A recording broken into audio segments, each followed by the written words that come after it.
Hello, everyone.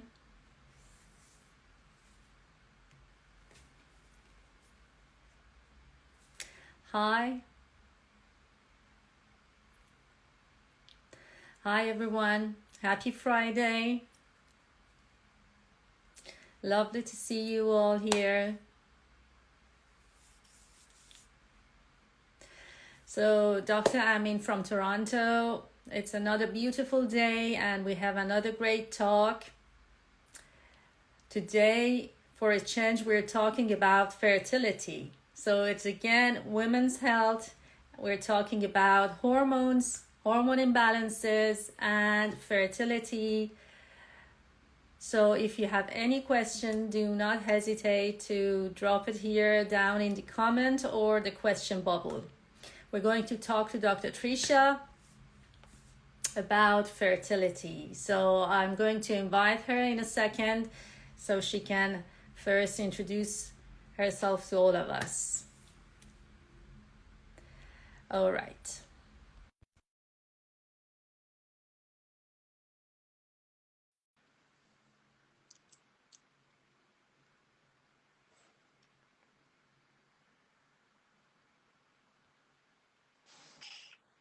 Hi.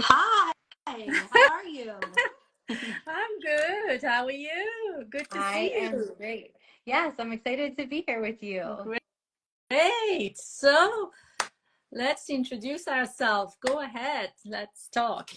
Yeah, so I'm Dr. Trisha. I'm a nurse practitioner and fertility consultant. I help my clients and couples optimize their fertility using root cause approaches and digging deeper into nutrition and lifestyle and spiritual health and all the pieces that are just so important and get overlooked when we talk about the traditional side of Mhm. fertility care. So, I love what I do. I'm so passionate about helping my clients. The reason I do it is because I have been there before, which I think is really important. When you have somebody on this journey with you, you want that person to understand and be able to empathize with what you're going through, and I certainly can do that. That's true. It's very important. I feel myself since going through perimenopause, I feel my Yeah, patients better than before, and I'm a better doctor. I agree. Yeah, it just makes you a better provider when you've experienced those hardships yourself. Yes, great. So I'm glad that we have you here today talking about. So, is there any particular age you deal with fertility issues, or is it like all age Yeah. range? Well, unfortunately, it seems to not be just an age thing anymore. I have 20-year-olds, 23-year-olds who are struggling to conceive and have been trying or experiencing recurrent miscarriage. And I have 45-year-olds who are still actively trying and trying to improve their chances. And, maybe the first 10 years, they didn't find anybody in functional medicine and they've just sort of discovered it since, I think our voices are getting a lot louder now, which I love.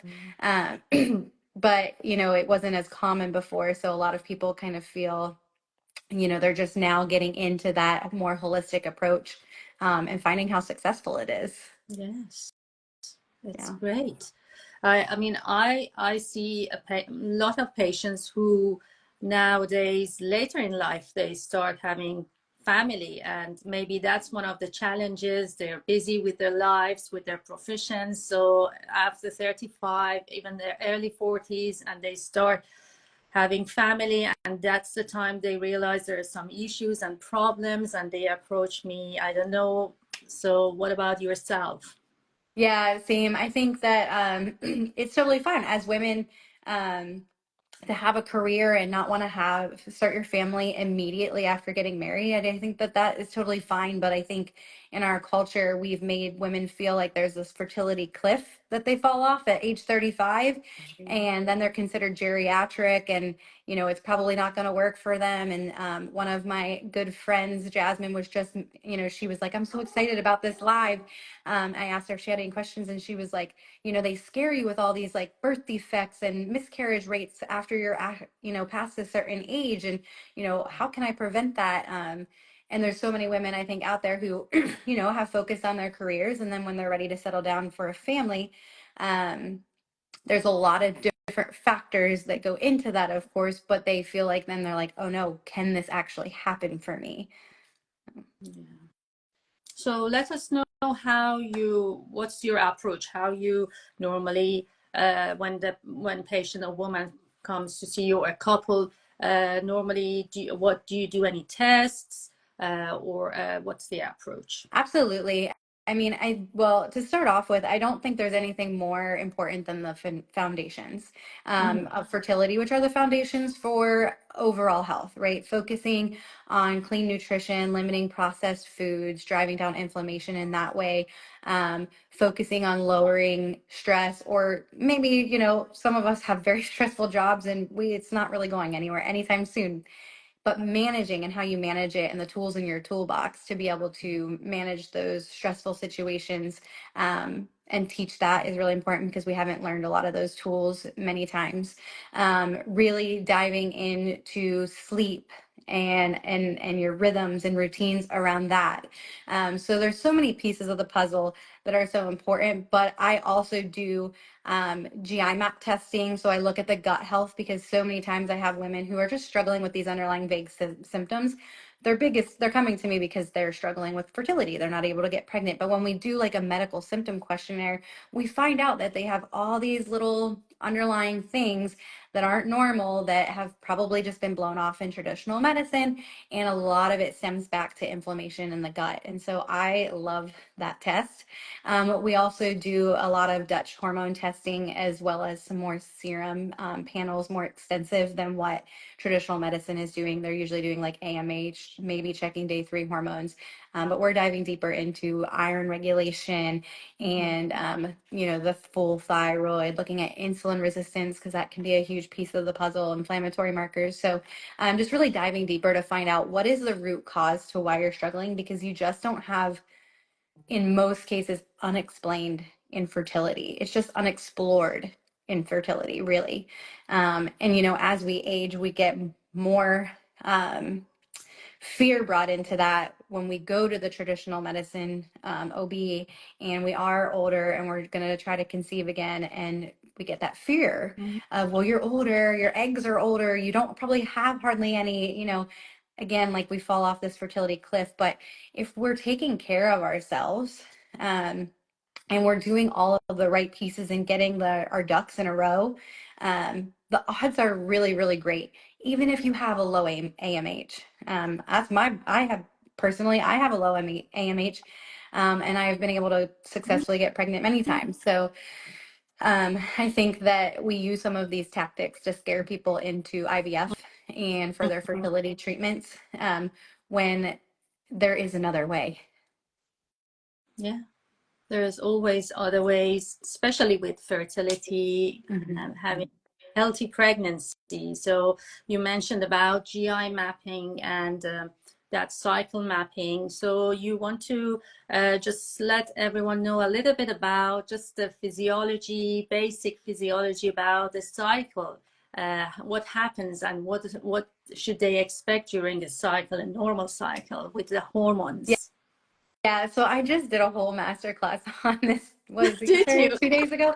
Yes, I went very, very deep into the cycle and all of its hidden clues and how it can really actually help you figure out maybe where things are going awry and could be the clue that you need to figure out where you're struggling and why you're struggling to conceive that isn't really, talked about much. But, our hormones do this really intricate dance, of course, and we talked just a little bit about checking like day 3 hormones, and we do that because they're the most stable at that time. Then we start to see estrogen rise and testosterone rise, and we start to see that libido increase because we're getting closer to ovulation, and we start to see the cervical fluid change into a more fertile cervical fluid, so that the sperm can actually survive and make it to the egg.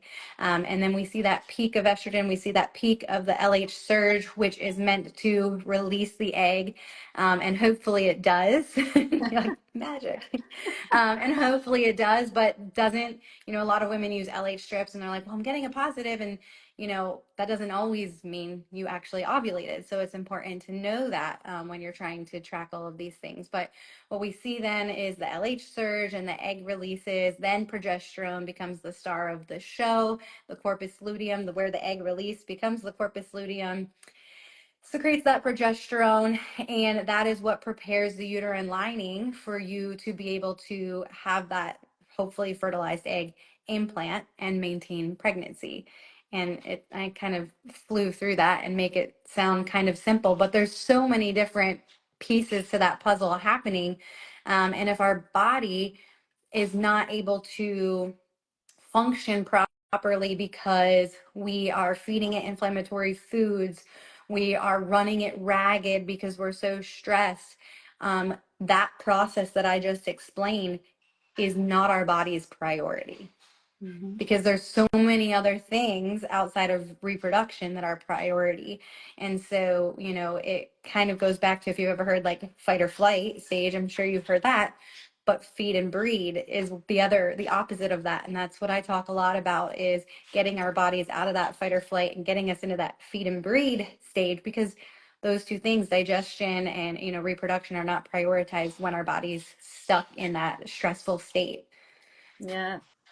Just run away from the tiger. So you don't want to think about fertility at that stage with that high levels of cortisol and adrenaline. I love it. You use a tiger. I always say the bear. We're trying to run from the bear.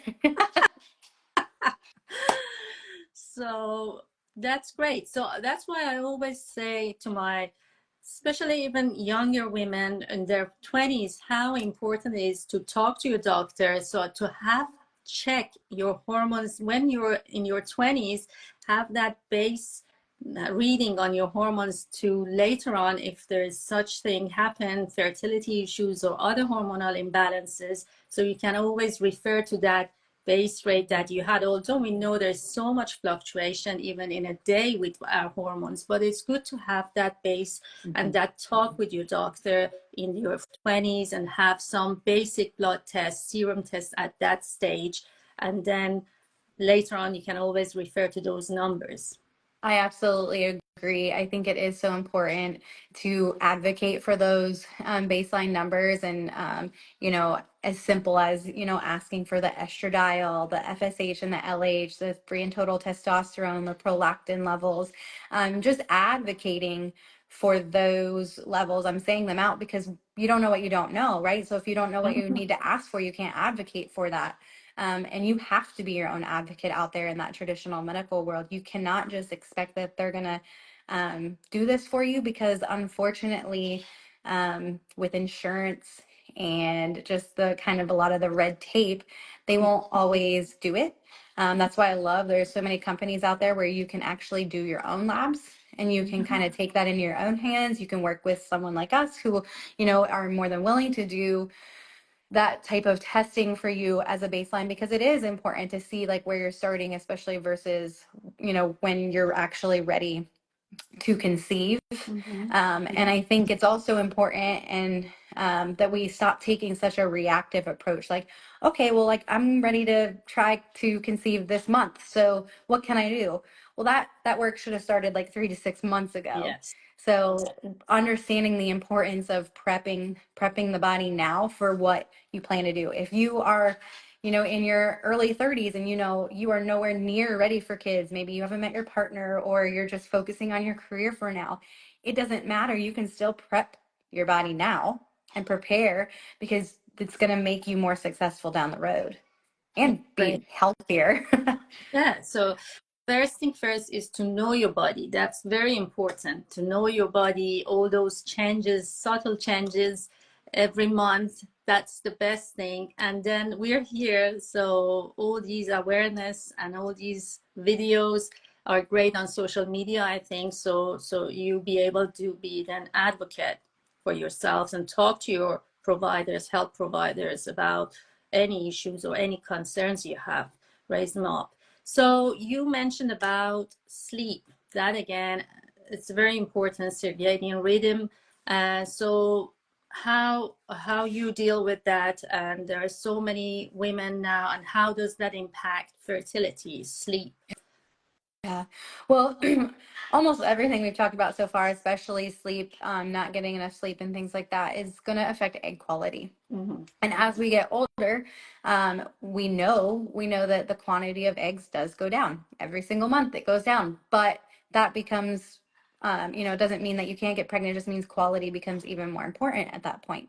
And rest is when our body, restores and heals itself. And so, if we're not getting enough sleep, which often we aren't, and we can't really separate sleep and stress because many times those two are connected, right? Like, oh, well, I sleep great, but I'm super, super stressed. Well, are you really sleeping great? Let's dive deeper into that.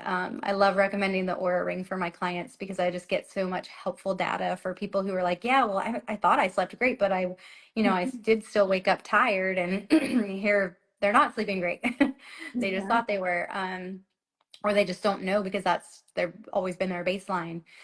Some just general recommendations that I make to my clients, of course, is just to set a couple of rhythms that you do almost like a toddler, that you do every night before you go to bed. If you have a toddler, I have toddlers, lots of them over here. We read them a book, we give them a bath, and we put them in bed.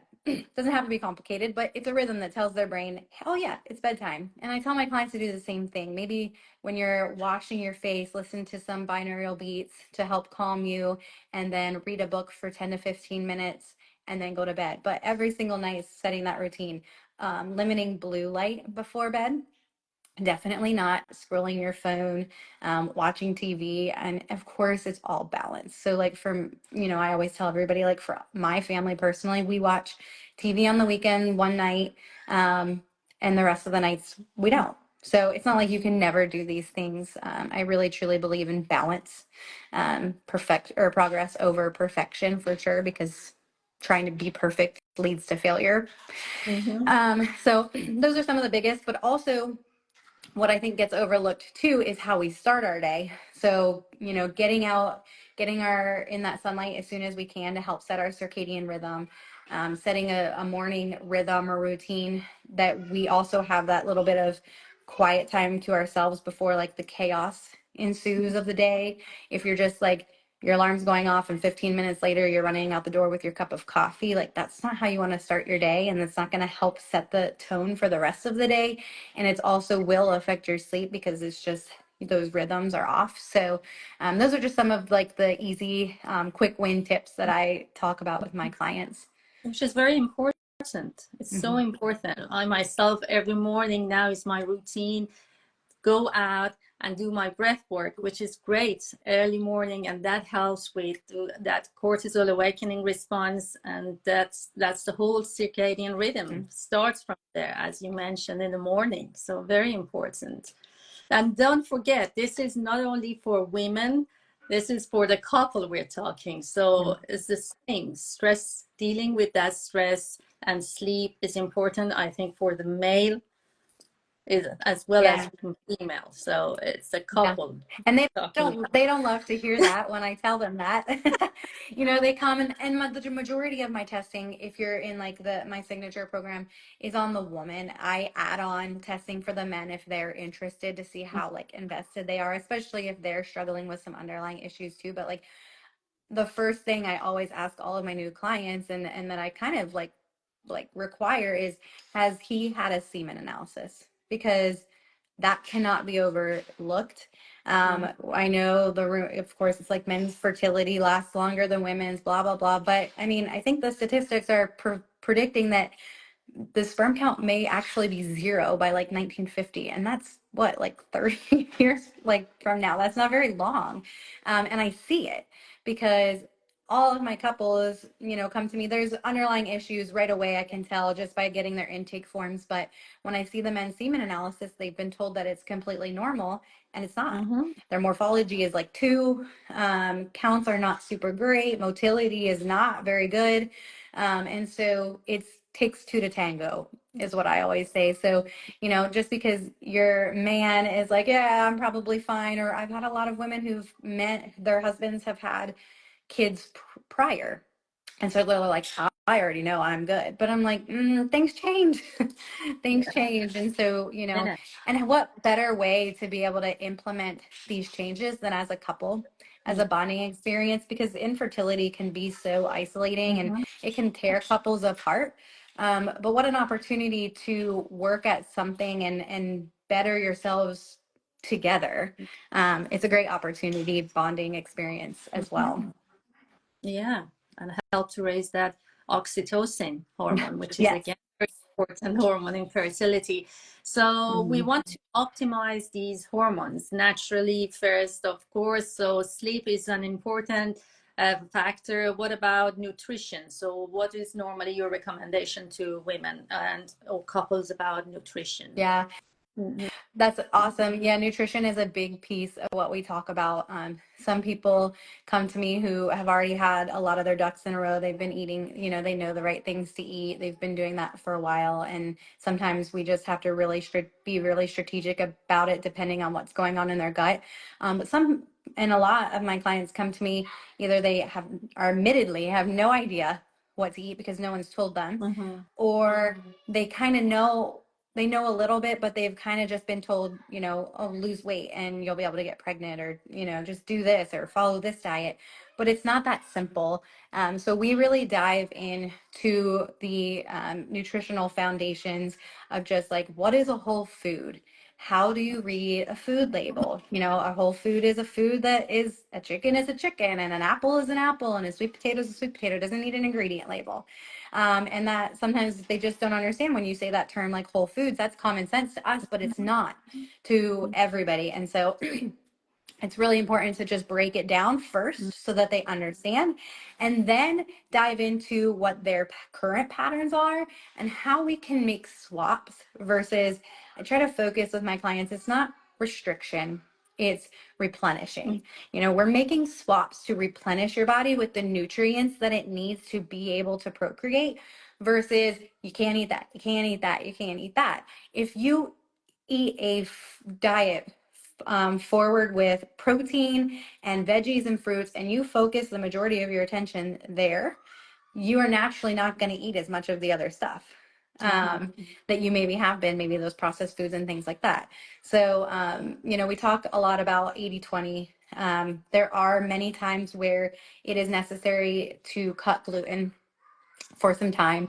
Gluten in America is just pretty much garbage anyway. So, and we talk about those being like big ones that do this to our blood sugar. So we want to avoid those anyway. But a lot of times we're seeing this gut lining breakdown on the GI map test, and we're seeing that that's causing a lot of inflammation. And I always talk about inflammation and fertility. They're just not friends at all. When we've got inflammation, it's definitely affecting egg quality. So we've got to drop that level down. And with fertility, you want to do it yesterday. Like you wanted to be pregnant yesterday. So we are doing everything we can to drive that inflammatory level down as quickly as we can.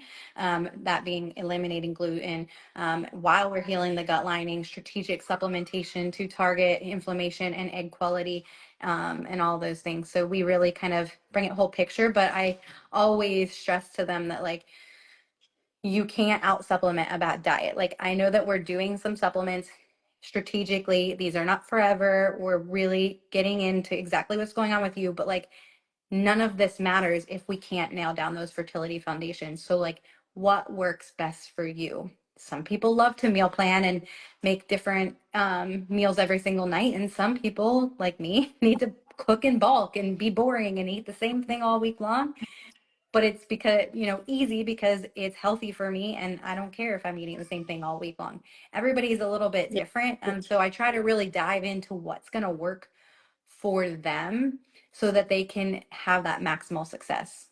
So So anti-inflammatory food is very important. We want to lower inflammation. I mean, it's not just for fertility, it's a lifestyle, the balance, which is very important, healthy living. So you talked about gut health is very important, and that could be one of the main origins for inflammation. So how do you work on gut?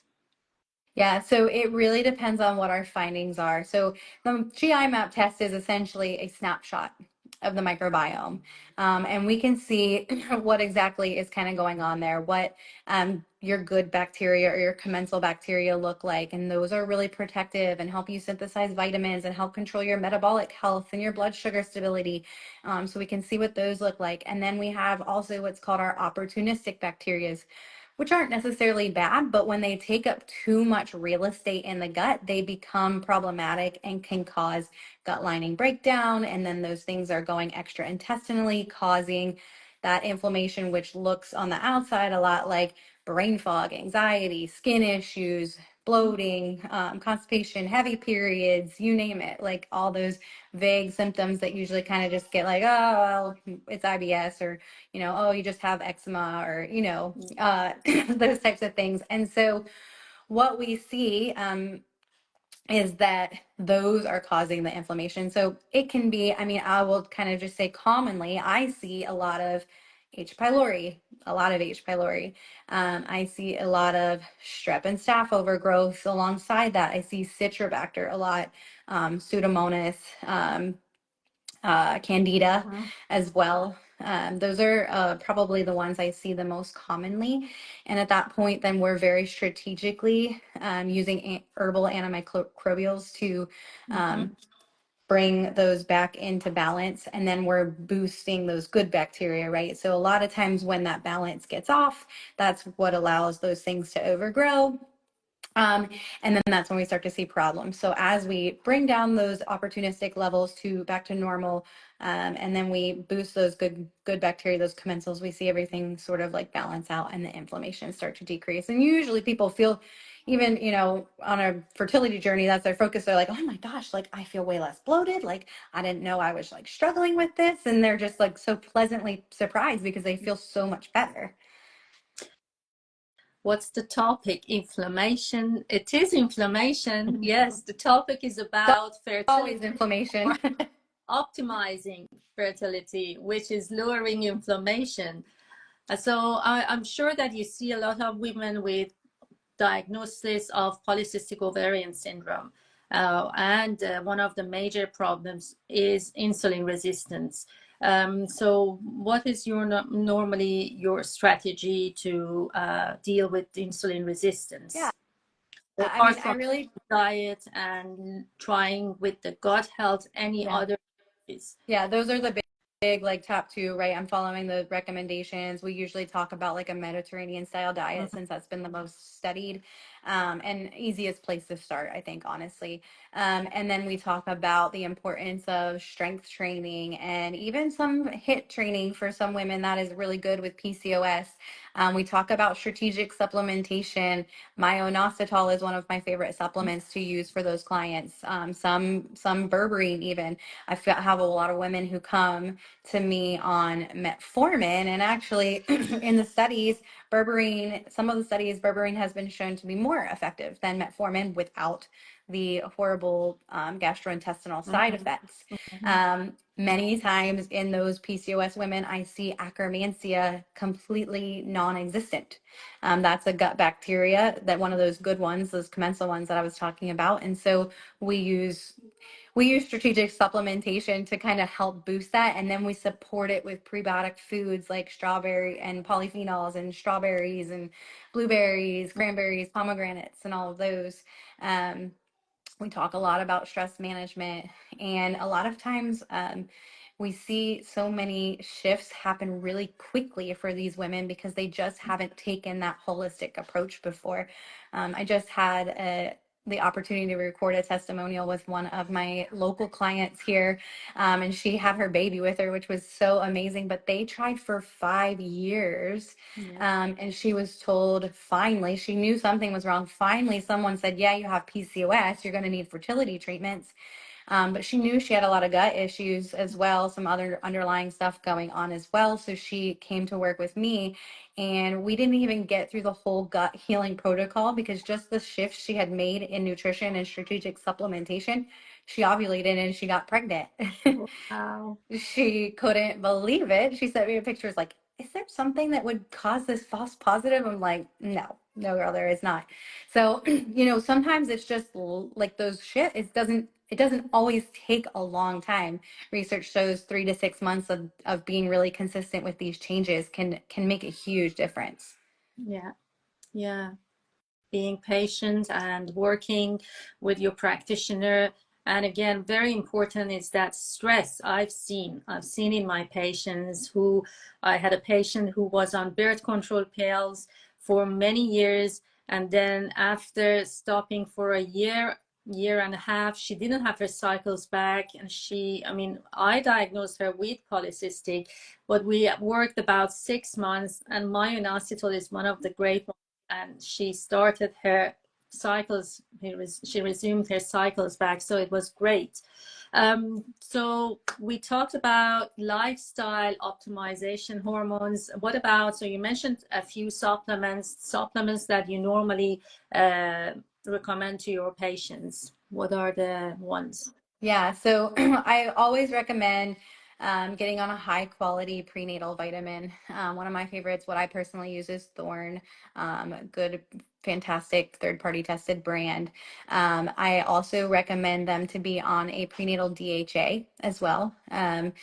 Sometimes we'll take a little break from that and do like an EPA DHA Mm-hmm.